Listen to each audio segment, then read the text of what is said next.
What's up, everyone? Welcome to the Osprey Nest, and I'm the Osprey. Today, we're going to be looking at a classic gaming system that I'm sure a lot of you are probably familiar with, the Sega Genesis. The Sega Genesis was originally introduced in Japan in 1988 as the Sega Mega Drive.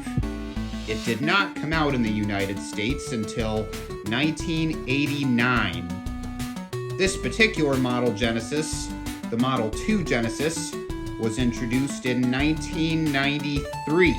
Right up here, you can see the Genesis logo right here. North America is the only place where it's called the Genesis. In Japan and the rest of the world, it's known as the Mega Drive. Over here, you have your cartridge slot with the cartridge input arrow right there. You've got the Sega logo we all know and love. We've got our power switch here, and our reset button there. This is also a red light that comes on when the system is plugged in and turned on. And on the back here, we've got our AV output plug and our AC adapter plug. And let's not forget our two controller ports on the front here. And also, underneath here, if you're wondering what this is for, this is made so that you can attach a Sega CD side by side right next to the Genesis, which I do not have yet, but maybe someday in the future I may get one.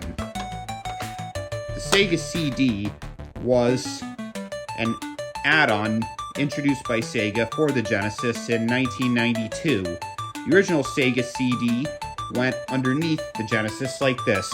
It had a door kind of like an old CD player, an old computer. But later on, Sega reintroduced a different version of the Sega CD that looked a little more like the Model 2 Genesis. It went right next to it and it had a flip-open door instead.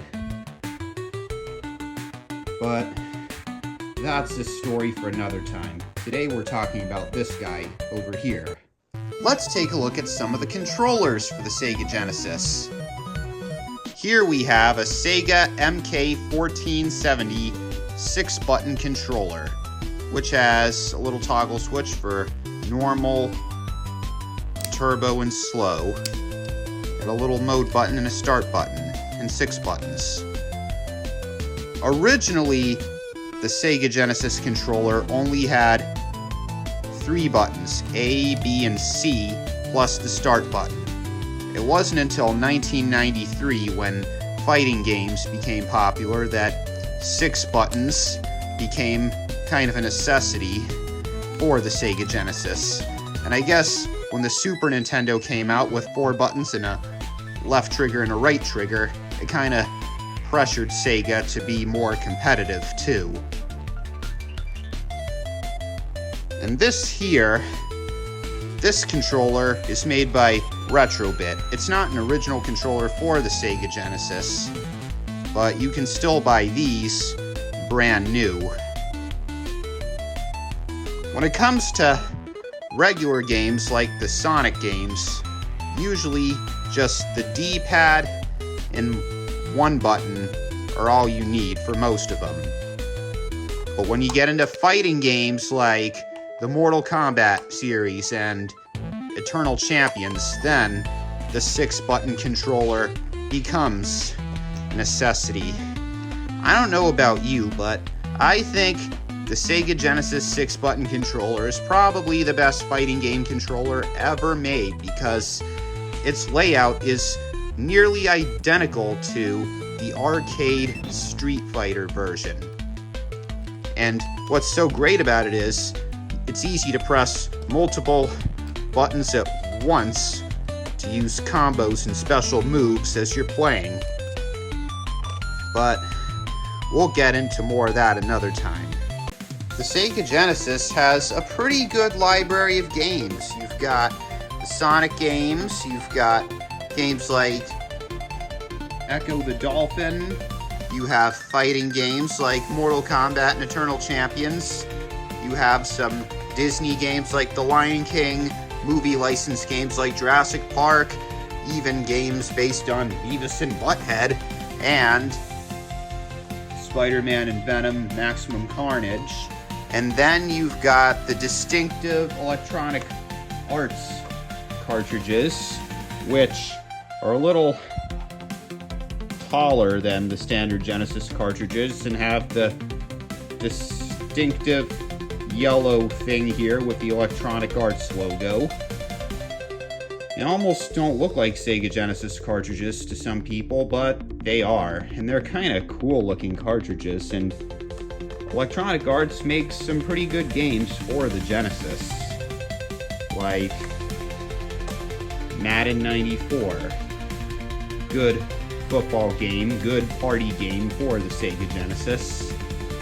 Well, I'm sure a lot of you guys are familiar with the Model 1 and the Model 2 Genesis, but there is one more version of the Genesis I haven't talked about yet, which is the Model 3 made by Majesco, introduced in 1997 towards the end of the Sega Genesis's lifespan.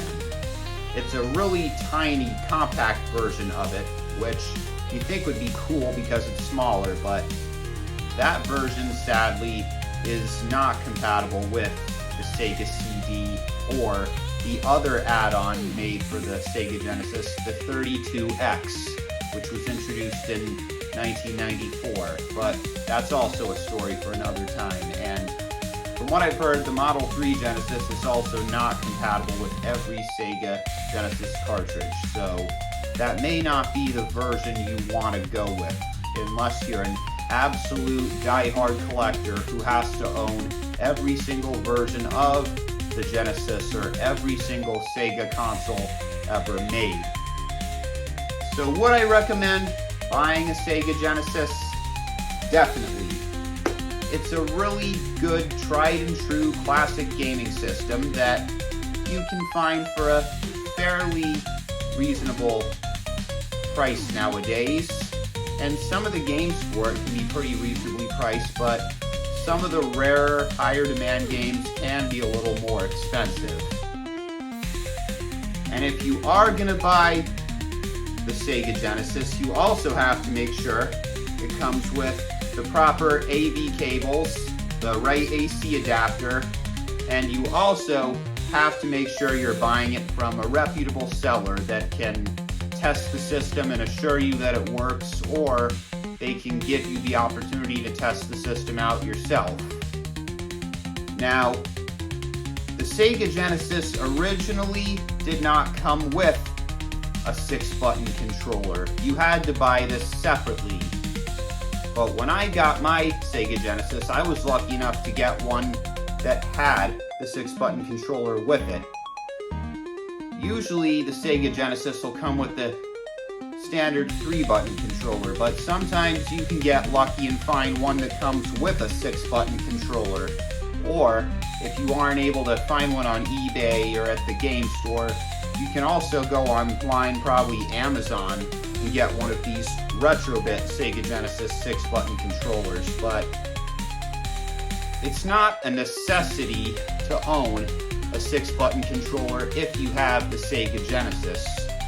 Not everybody who had the Genesis had the 6-button controller, because not everybody was into fighting games like Mortal Kombat or Eternal Champions, but it is a necessity if you want to play those games.